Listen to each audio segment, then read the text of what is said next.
sit, turn your chair around, sit down. That's the best thing. You can bring those chairs around if you want to sit down. You know. So I'll just be kind of working off right here. We're starting on page 37, then we're going to do 38 and the top of 39. Okay, that's what we're working off. We'll do arteries today. On Wednesday, we'll do veins. Okay. So the first thing about arteries you got to remember is, we talked about it in lecture, is arteries are the vessels that the heart pumps blood away from the heart. Veins are the vessels that bring blood back to the heart. Okay. And remember, you have a pulmonary circulation and a systemic circulation. Okay, two circulations, and you'll see the heart today. Now, with that said, what that means is arteries, as they move away from the heart, are like a tree. They get smaller and smaller, and they branch, just like you would on a tree. Veins are the opposite. As they're coming back to the heart, they get getting bigger and bigger, like the small creeks going into bigger creeks, into little tributaries, into rivers, and finally into bigger rivers. And so veins are always getting bigger. So we always talk about what they're moving into, whereas arteries, we're talking about what they're branching out to. Okay. The second thing about arteries and veins that you need to understand is they're a little bit different than nerves. Nerves, you notice, would change names when they branch. So like the sciatic nerve branched into the posterior tibial and the common fibular. Arteries and veins do the same thing, but they also will change names when they cross certain boundaries without giving a branch. Okay, and you'll see several examples of that. Okay, so just always keep that in mind. So, coming off of the heart, if you remember, at the bottom of page 37 was the pulmonary trunk right here and the aorta. Okay, and the aorta went into an ascending arch and descending aorta, and you can see it right here. Okay, so here's the aorta. Here's the arch of the aorta here, okay? So I'm going to take this off. And here are the three branches off the arch. The first one's called the brachiocephalic. There's only one of them, so it's not a right or a left. There's just a single brachiocephalic artery. Don't get this confused with veins, because there's a right and left brachiocephalic vein, okay? The middle one is going to be the left common carotid. And then this one here, you can see it stays underneath the clavicle, is the left subclavian. Okay.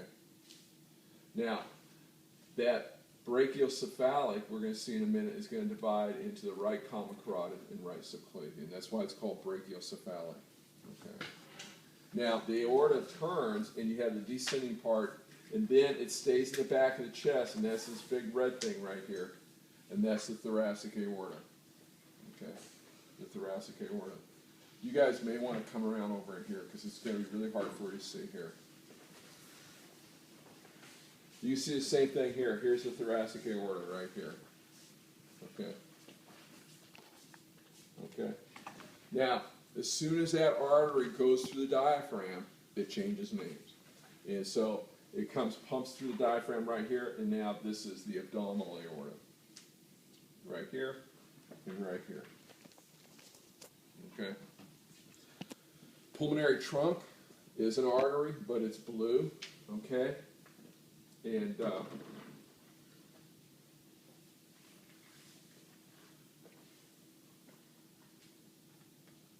here it is right here. And it's going to give you the right pulmonary arteries, left pulmonary arteries.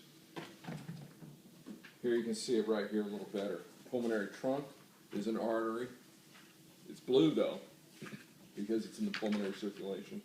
And this would be the right pulmonary artery, left pulmonary artery. And so with that said, if I point over here and ask you what this red thing is right here, what are you going to say that is? Pulmonary vein. Pulmonary vein. And the blue one would be the pulmonary artery. And so same thing over in here. You're going to see a pulmonary vein and a pulmonary artery. Okay? Pulmonary artery, blue, vein. The reds are pulmonary veins. Are they like color coded on that one also? You betcha. See, pulmonary veins, and then there's a blue one back up there, pulmonary artery. Okay, so we're okay with arteries and veins in both pulmonary circulation. So in the pulmonary circulation, the arteries are blue, the veins are red. In the systemic circulation, the arteries are red, the veins are born. Okay?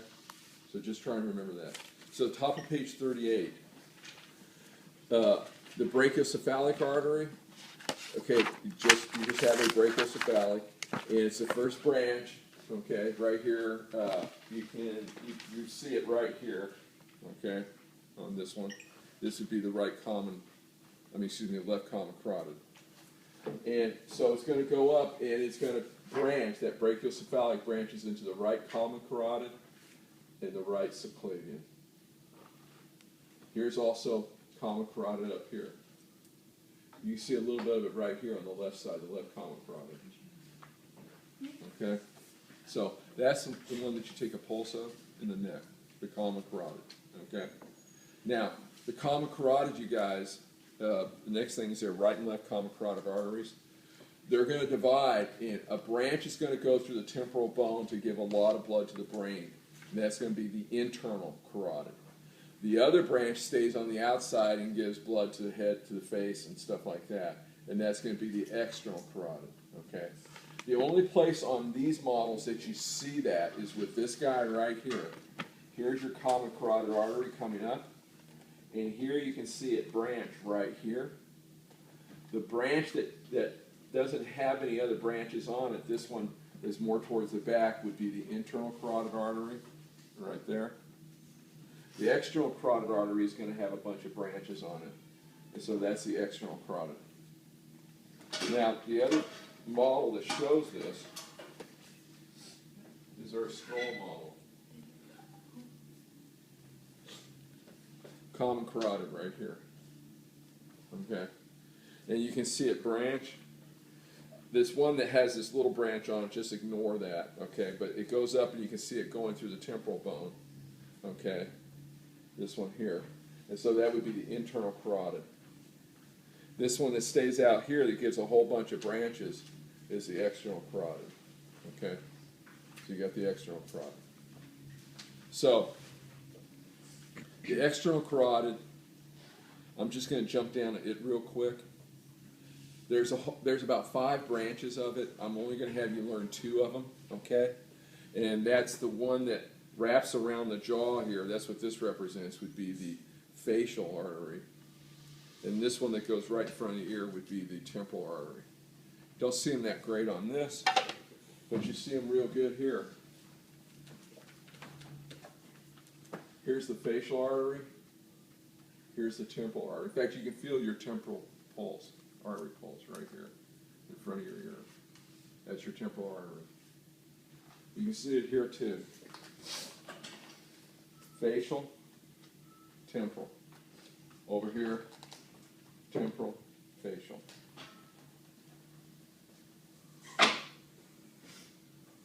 Facial artery, temporal artery. This little bit right here, common carotid. Right there. We okay with that part? Where's the common? Right here. This is the right side, yeah. Okay, so that internal carotid, back up to where you can see that there's a couple branches there. So it's going to come through the temporal bone through that temporal canal, remember? And it's going to go in, that internal carotid is going to come up through the, did I say temporal before? Yeah. Sorry. We're talking internal carotid artery. Okay, right there. So it's going to go through the temporal bone through the carotid canal. Okay, sorry. And it's going to turn into cerebral arteries, a middle and an anterior cerebral artery. Okay. And so the middle is going to basically give blood to the frontal lobe on the outside and the temporal lobe and all that. So on this model here, this little stub here represents the internal carotid artery. And it's giving this branch out here. That would be the middle cerebral artery. If you pop this open, this would be your anterior cerebral artery right here. So here's the middle cerebral, anterior. That's why on this guy here, this would really represent the anterior cerebral artery. So,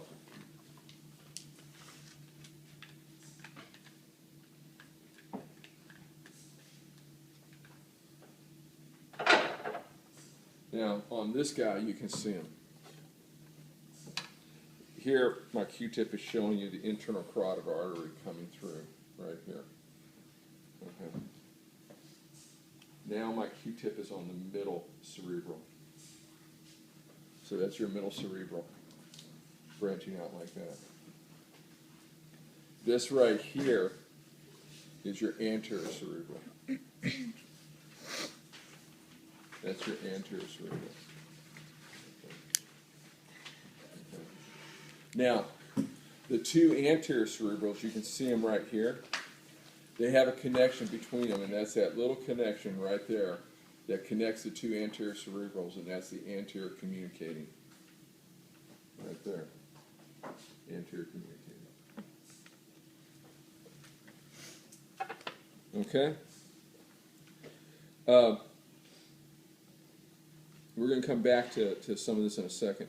Subclavian arteries, they're called that because they're right under the clavicle, okay? As soon as they come out over the first rib, they're going to change names, okay?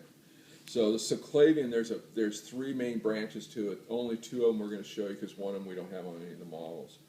The first is the internal thoracic artery, but most people call it the internal mammillary. This is going to come off, and this runs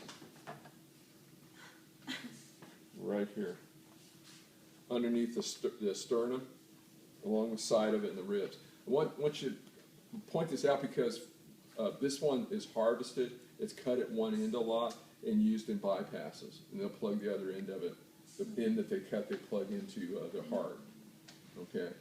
Also, along that artery and vein there is where you have some lymphatics that run, and so they're right underneath in here, and those do drain the breast, and that is one pathway for metastatic breast cancer to get in. And we do not sample those lymph nodes. They're too hard to get to. So, internal mammillary or the internal thoracic artery. The other branch you need to know comes off the subclavian is the vertebral artery, and that's what this is right here. Remember that artery that runs up in those transverse foramen of the cervical vertebrae? That's the vertebral artery. And you can see it here, both of them coming up through the foramen magnum. So those are vertebral arteries right there, coming up through there. Okay? Then what they do is they come together and join this artery called the basilar artery. See how they kind of connected to join that one artery right there? That sits right on the brainstem. That's what the brainstem is sitting right on top of that basilar artery. Okay? The last branch of that basilar artery right there, okay, that's the posterior cerebral. Posterior cerebral right there. Can I see it? There you go. Posterior cerebral. Now, there's a connection between the posterior cerebral in the middle, and that's the posterior communicating right there. See that posterior communicating right there? So posterior cerebral, posterior communicating, middle, anterior cerebral, anterior communicating. So, if you notice, this thing forms like a circle here. Okay? With the pituitary right in the middle. What those communicating arteries are, posterior communicating, anterior communicating, is the other term is they're called collateral arteries. Because if you got a blockage somewhere, then things can backflow through those to get back to what you blocked. Okay, so for example, if you threw a clot or you clotted off your internal carotid artery right here, okay, you're going to get backflow from the posterior communicating and the anterior communicating over to this middle cerebral. And so it's going to lessen your chances of getting a really bad stroke. And so those collaterals that make up that circle, it's called the circle of Willis. And that's written down there. And you'll see a good picture of that in your book. And we'll talk about it in the lecture. So why does it lessen your chance of a severe stroke? If that's intact. Oh, if it's intact, okay. If it's good. It's not that mature in some people, you know. Okay. But if you got a good collateral circulation, you know, you block an artery off on one side, you can get backflow from the other ones. You have collateral circulations like around your knees, around your elbows, your shoulders and stuff. The same concepts out there, where the main arteries are going, but you have these connectors between them that you can get, if something blocks on one side, you can backflow into that area, you know. So that's what's known as your circle of Willis there. Okay? Everybody okay with that? Mm-hmm. Okay, so that subclavian, again, sits right underneath the clavicle. We have access to the vein. There's where a lot of central lines are stuck right through there to get into the subclavian vein. Okay, as it comes out over the first rib, it changes name and becomes the axillary artery. So it's going to come out over that first one. You really don't see it coming out here, but as soon as it gets out over here, it now becomes the axillary artery. And so here it is right here, the axillary artery. Now, once it crosses this teres major, it gets into the arm, it changes name again, and it becomes the brachial artery. So this is your brachial artery. That's the one that gets squeezed shut with a blood pressure cuff. It's a brachial artery. It then divides into an artery that's on your thumb side that you like to take your pulse with, and that would be the radial artery. And the one on the other side over here would be the ulnar artery. And they go into the palm of the hand, and they actually connect. And there's a superficial palmar arch, and that's what this is. And there's a deeper one that you can't see, palmar arch. Okay. On this arm here, what's this artery right here? Axillary. This artery right in here? Brachial. Then this one? Ulna. This one here? And this is the superficial palmar arch. So we okay with those? So there's the internal thoracic artery branch before It comes off the subclavian, so that's going to branch off the subclavian. before it goes to Yeah. the axillary. Yeah, and so it's actually branching. It's a branch that comes off back in here. That's what it is. It just doesn't show us on the models. Okay. So, thoracic and abdominal cavity arteries. You've got those intercostals. You can see them coming off of the thoracic aorta here. There were all those. You saw the nerve that time. They only show really one on this one here. So the red's going to be the intercostal artery. Okay. There's actually a superior inferior phrenic artery that comes off right by the diaphragm, and one's on top of the diaphragm and one's underneath. You only need to know the inferior because we only see it good on this model right here, and that's what this branch here is. So that's your inferior phrenic. Okay. Inferior phrenic artery. Okay. So, again, as soon as that thoracic aorta comes through the diaphragm, it becomes what? Abdominal aorta, right. Now, on the abdominal aorta, there's a bunch of branches. But the way you want to look at the branches is there's branches coming off the sides of it, and then there's three branches right down the middle, the mid-sagittal section that come off right off the middle. Now, in your list here, celiac trunk, and skip those bullet points, superior mesenteric, skip a bunch of bullet points at inferior mesenteric. Those three come off right in the midline. Those were where you found those ganglion in the sympathetic nervous system, were right around the base of those arteries. So as you come through, this thing here that has all these three branches on it, the base of that is the celiac trunk. As I come down, this next one right in the midline that's just right above the left renal vein is the superior mesenteric. And then stay right in the midline, not these here, these are coming off the sides. This one right here would be inferior mesenteric. So those are the three. Celiac trunk, superior mesenteric, inferior mesenteric. Over here, you don't see them as good. There's a little nub right here next to this thing, and it's a real puny thing. That would be the celiac trunk.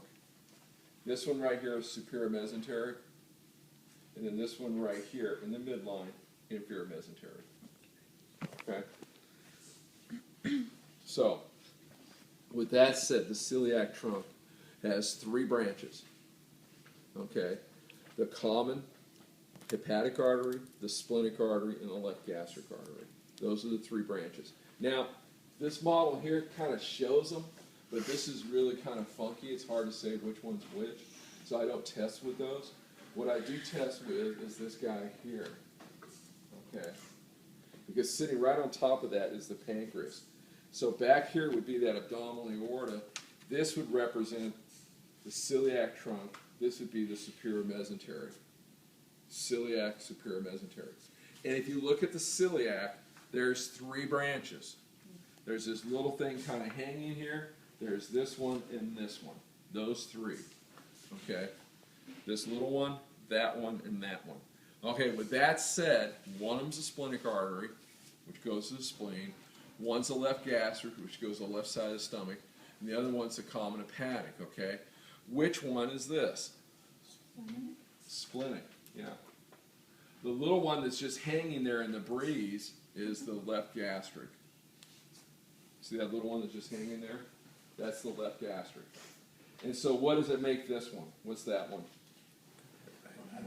Common hepatic. Common hepatic. You got to get that word common in there. Okay? That's common hepatic. Okay? Now, if you look under common hepatic, there's two branches for it. There's actually three. Two that we can see here. Okay? And one of them is going to be the hepatic artery proper. In other words, it's actually going to go in the liver. And the other one is going to be the gastroduodenal. Gastro means stomach. The other one, duodenum, meaning this thing right here. So this would be, you can see again, here's your common hepatic. Has two branches, right? This one would be the gastroduodenal. Okay, that's the gastroduodenal. So what's this one going to be? Hepatic artery proper. So here's hepatic artery proper, right there. Gastroduodenal right there. Common hepatic right here. Okay. Common hepatic. Hepatic artery proper. Gastroduodenal. Now, there's other branches, named branches after that. We used to actually have you guys learn them, but the models just don't show them that great. You'll see them in your book. Okay? There's what's called the gastric epiploic. There's a right gastric, a left gastric epiploic. There's a pancreatico-duodenal artery. So there's several other arteries that branch out off of this. Okay? Another place you see this hepatic artery proper is on the liver models. Here it is right here. The red. Hepatic artery proper.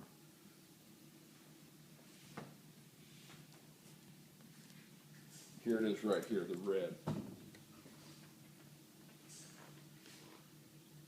Hepatic artery proper, right there. Okay? So you can see them there. We okay with the celiac trunk, you guys?